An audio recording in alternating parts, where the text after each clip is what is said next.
চা বাগানে কি কখনো ফুল ফোটে? জি ফোটে, এখানে সত্যি ফুল ফুটেছে, আর সেই ফুল বদলে দিয়েছে পুরো দৃশ্যপট। চলুন দেখে আসি। প্রথম দিন যখন আমি গেছিলাম তো বললাম যে মা, মাসি, দিদি, আমাদের গ্রামে যারা আছে ওনাদেরকে বললাম যে আমি আপনাদেরকে পড়াবো।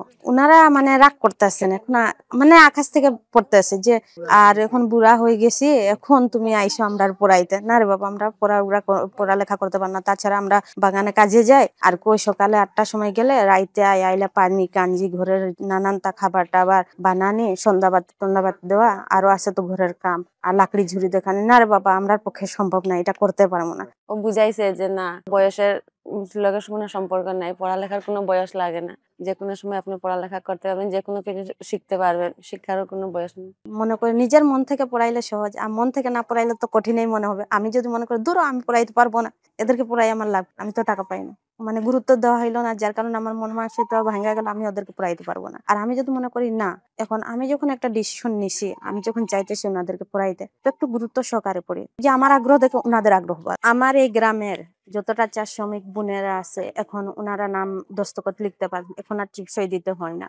এটা দেখা মানে আমি খুব খুশি। আমার এই স্কুলে বই খাতা কলম কিছু লাগে না, আমার মানে যাই থাকে আমি তা দিয়ে মানে ওনাদেরকে নাম শিখাইতেছি। আমাদের স্কুলে ছাত্রছাত্রী এখানে সবাই, আর আপনারা যদি অন্য স্কুলে যান পাইবেন পিচ্ছি পাচ্ছি, আর আমার স্কুলে হইতেছে যে বয়স্ক মহিলা, আমি বয়স্ক মহিলাদেরকে লেখাপড়া করাই। আগে যাদেরকে পড়াইছি ওইরা মানে যথেষ্ট এখন লিখতে পারে, নাম লিখতে পারে, গ্রামের নাম লিখতে পারে, আর হিসাবটা একটু পারে। একটু বোকা না দিলে তো পড়াশোনা হয় না। বয়স হলে কি হবে, মানে পড়াশোনা জানার জন্য, শিখার জন্য একটু বোকা দিই। যদি তারা থাকে তো মনে করেন 20 মিনিট করি ক্লাস, আর যদি তারা না থাকে তো মনে করো 25-30 মিনিট। কাজকর্মের মাধ্যমে মনটা ডুইবা থাকা, এখানে এলে মানে ফিরি একটু লেখাপড়াও করলো, একটু হাসি ঠাট্টাও করলো, মনটা অন্যরকম হইলো, ভালোই লাগে। এথনিক ডেভেলপমেন্ট কমিউনিটি সেন্টার, ওইখানে আমরা চাকরির জন্য ইন্টারভিউ দিতে গেছিলাম। তো ওইখানে গিয়ে আমাদের চাকরি হইলো না, পরে আমাদের একজন সিনিয়র দিদি ছিল, তো উনার হইছে। তো পরে এখন লক্ষ্মীকান্ত স্যার ছিল আর তাসলিমা ম্যাডাম ছিল, উনি বলছে যে আপনারা যতজন এখানে আসছেন আপনাদের কথাবার্তা ভালো, তারপরে আপনাদের কি ট্যালেন্টটাও ভালো, তো আমি চাই আপনাদেরকে নিয়ে একটা ভলান্টিয়ার গ্রুপ বানাতে। ভলান্টিয়ার গ্রুপ মানে আপনারা স্বেচ্ছাসেবী হিসাবে বাগানে কাজ করবেন, মানুষের জন্য, চা বাগানের মানুষের জন্য। আপনাদের চিন্তা ভাবনা আমরা জাস্ট সাপোর্ট দেব।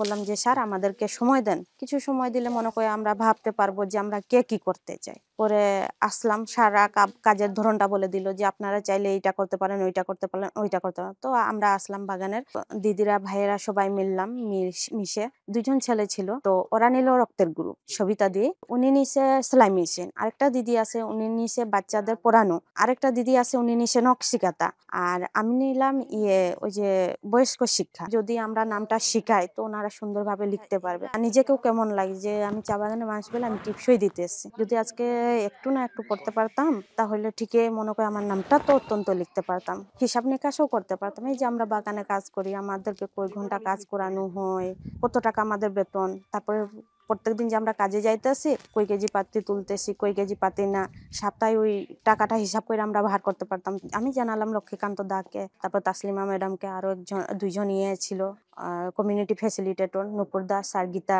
মুন্ডা, ওনাদেরকে জানালাম। তো ওনারা বললো ঠিক আছে, যে তোমার ইয়েটা ভালো আর তুমি কাজ শুরু করতে পারো। ওইখান থেকে কাজ শুরু করছে।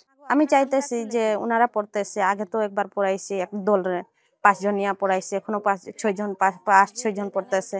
যদি ভবিষ্যতে আরো পড়তে যাই তো আমি ওনাদেরকে পড়াবো, কিছু না পারুক, নাম দোস্ত হিসাব নিকাশ এটা তো পারবে। প্রথম দিন যখন আইসে বিজলি দাস, তখন কইছে যে তোমরা একটা বয়স্ক শিক্ষা আইসে, আমরা একটু বয়স্ক মানুষ লইয়া আমরা একটু বসতে চাই আর লেখাপড়া করতে। তখন আমরাও অবাক হয়েছি যে এই বাবা এই বয়সে আবার কিসের লেখাপড়া, এখন তো কাজকর্ম করার সময়, এখন কি আর লেখাপড়ার সময় নাকি। তখন আমরাও অবাক হয়েছি। তো এখন যখন আসছি এখানে পড়ি তখন মনে হয় একদমই সহজ, কিন্তু আগে ভাবতাম যে মনে পড়ালেখা অনেক কঠিন হবে। হ্যাঁ, প্রতিদিনই নতুন জিনিস শিখি, যে একটার সাথে আরেকটা, এই যে আমরা যে শিক্ষাটার সাথে কোনোটার মিল নাই, সবাই দেখলে অবাক হয় বা নিজেরাই অবাক হয়। না, দাদা এইভাবে কিছু বলে না, তো বললেও তো আমরা বলতে পারবো যে নারী আর পুরুষের তো সবার সমান অধিকার, লেখাপড়ার ক্ষেত্রে তো নারী পুরুষের লাগে না, অধিকার তো সবার সমান, আইনের সমান। পুরুষেরও যেটা জানার অধিকার আছে, মহিলাদেরও এটা জানার অধিকার আছে। দাদা বলে যে তুমি এখানে যাচ্ছ, কথাবার্তা শিখছো, লেখাপড়া শিখছো, আমার থেকে তো বেশি শিখে ফেলবে, তুমি আমার থেকে চালাক হয়ে যাবে।